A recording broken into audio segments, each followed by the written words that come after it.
Shawn का दादा Alexander उन्हें अपनी बनाई हुई झोपड़ी में ले जाता है।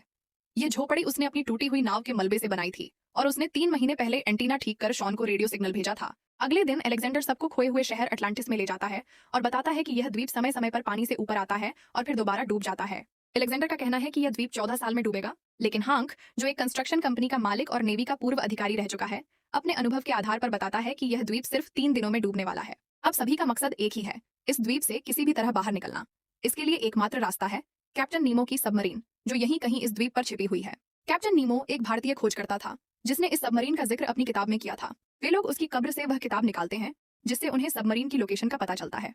सबमरीन की खोज में वे एक ऐसे ज्वालामुखी से गुजरते हैं जो लावा नहीं बल्कि सोना उगलता है। आगे चलकर उन्हें एक ऊंचा पहाड़ पार करना होता है जिसे वे जायंट मधुमक्खियों पर बैठकर पार करने की कोशिश करते हैं, लेकिन तभी खतरनाक पक्षी उन पर हमला कर देते हैं और उस भगदड़ में शॉन का पैर टूट जाता है। सबको जंगल में ही रात गुजारनी पड़ती है।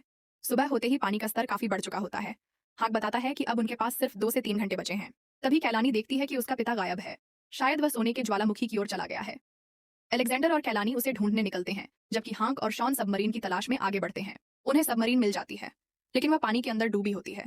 वे इलेक्ट्रिक ईल मछलियों से बचते हुए सबमरीन के अंदर पहुंचते हैं, लेकिन जैसे ही वे इसे चालू करने की कोशिश करते हैं, पता चलता है कि उसका इंजन डेड है और उसे चालू करने के लिए 2000 वोल्ट बिजली की जरूरत है। हांक एक भाला इलेक्ट्रिक ईल पर फेंकता है और उसकी बिजली से इंजन चालू कर देता है। सबमरीन चालू हो जाती है और सभी लोग समुद्र के नीचे से सुरक्षित निकल जाते हैं।